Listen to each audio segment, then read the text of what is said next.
அல்லாஹு அக்பர், மாஷா அல்லாஹ், சுபஹான் அல்லாஹ், அல்ஹம்துலில்லாஹ்.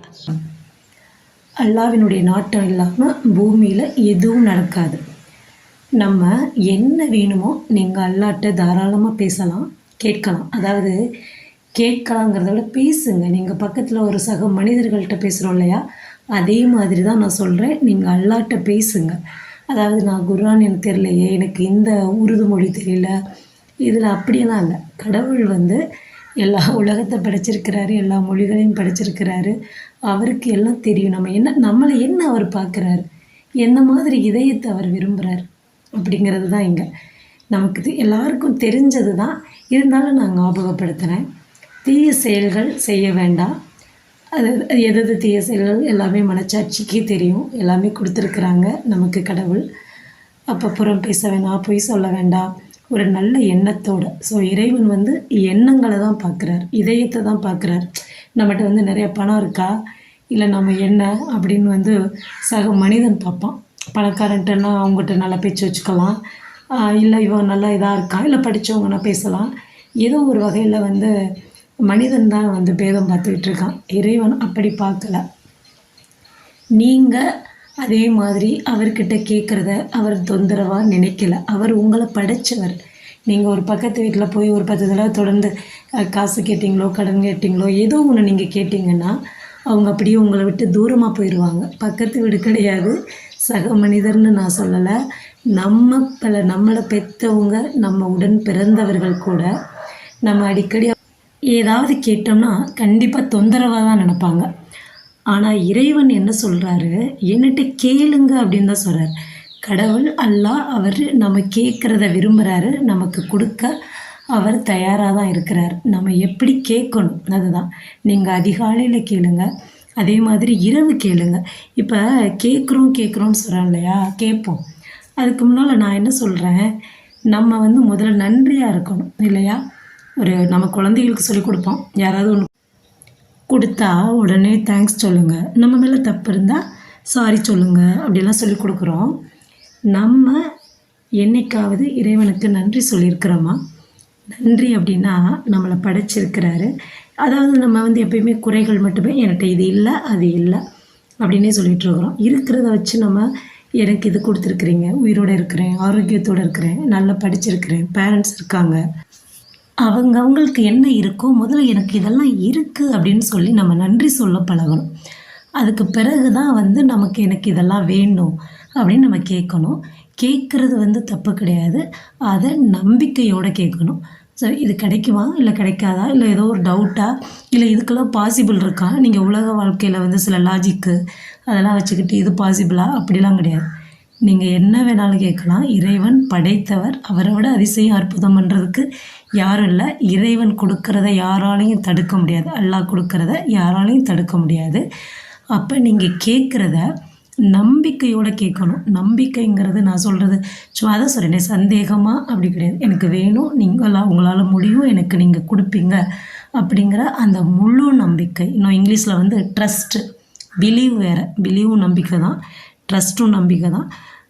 நல்லா ஐ திங்க் விசுவாசம்னு சொல்லலாம். ரொம்ப நம்ம முழு நம்பிக்கையோடு கேட்கணும். நீங்கள் கேட்டு பாருங்கள், கண்டிப்பாக கிடைக்கும்.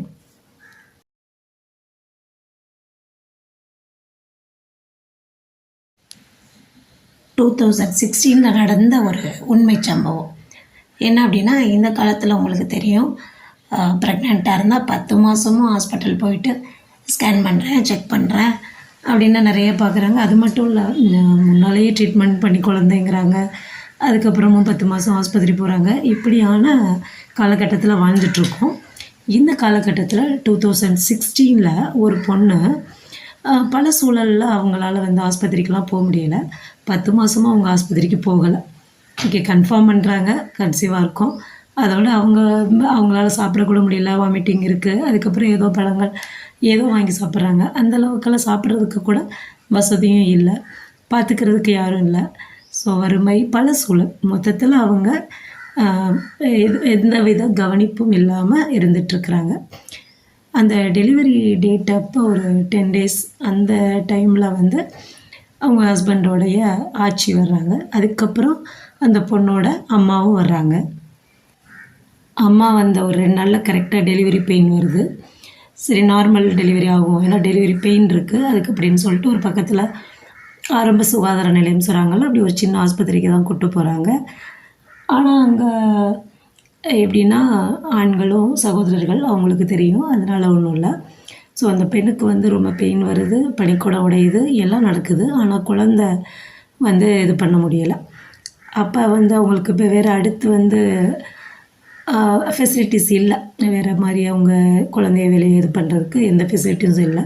ஸோ அவங்க என்ன சொல்லிட்டாங்க, நீங்கள் வந்து இந்த பொண்ணை தூக்கிட்டு வேறு ஹாஸ்பிட்டல் போயிருங்க அப்படின்னு சொல்கிறாங்க. ஸோ திரும்ப ஒரு 7 கிலோமீட்டர் வந்து ட்ராவல் பண்ணி அந்த பெண்ணை வந்து வேறு ஜிஹெச்சுக்கு தான் கூட்டிகிட்டு போகிறாங்க. ஸோ ஆப்ரேஷன் அப்படின்னா ஏற்கனவே நார்மல் மாதிரி பெயின் வந்து பனிக்கூடம் உடைஞ்சு 7 கிலோமீட்டர் ட்ராவல் பண்ணி வந்துட்டு கிரிட்டிக்கலாக இருக்குது. ஸோ ஆப்ரேட் தான் பண்ணணும் அப்படின்னு சொல்கிறாங்க. ஆப்ரேட் பண்ணணும் அப்படிங்கிறத விட கண்டிப்பாக சின்ன உயிருக்கு கேரண்டி இல்லை. ஸோ குழந்த வந்து கேரண்டி கிடையாது, பெரிய உயிரும் சொல்ல முடியாது. நீங்கள் என்ன இப்படி லாஸ்ட் மினிட் வந்திருக்கீங்க அப்படின்னா அந்த பொண்ணோட அம்மாவை சத்தம் போடுறாங்க. அப்போது அந்த ஸ்ட்ரெச்சரில் உட்காந்துருக்கிற அந்த பொண்ணு என்ன கேரண்டி இல்லை, உயிருக்கு நீங்கள் யார் கேரண்டி கொடுக்கறது? ஸோ என்னுடைய குழந்தை நல்லபடியாக பிறக்கும், நானும் நல்லா இருப்பேன் அப்படின்னு அவங்க மனசுக்குள்ளே சொல்லிக்கிறாங்க. வெளியில் சொல்ல முடியாது இல்லையா, மனசுக்குள்ளே சொல்லிக்கிறாங்க. அவங்களுக்கு நம்பிக்கை அல்லா மேலே இருந்த முழுமையான நம்பிக்கையில் அவங்க நல்லபடியாக ஒரு ஆண் குழந்தைய, அழகான ஆண் குழந்தைய பெற்று அவங்களும் உயிரோடு இருக்கிறாங்க. 2016 நடந்தது. இப்போ 2024. அந்த பொண்ணு வேறு யாரும் இல்லை, நான் தான். நான் எதுக்கு சொல்கிறேன்னா, நம்பிக்கை அப்படிங்கிறது எந்த அளவுக்கு இருக்கணும் அப்படின்ட்டு. டாக்டர் நம்ம நம்புறது, டாக்டர் படித்தது கடவுள் தானே. ஸோ டாக்டர் அவங்க சொல்கிறாங்க, ரைட் இருக்கட்டும்.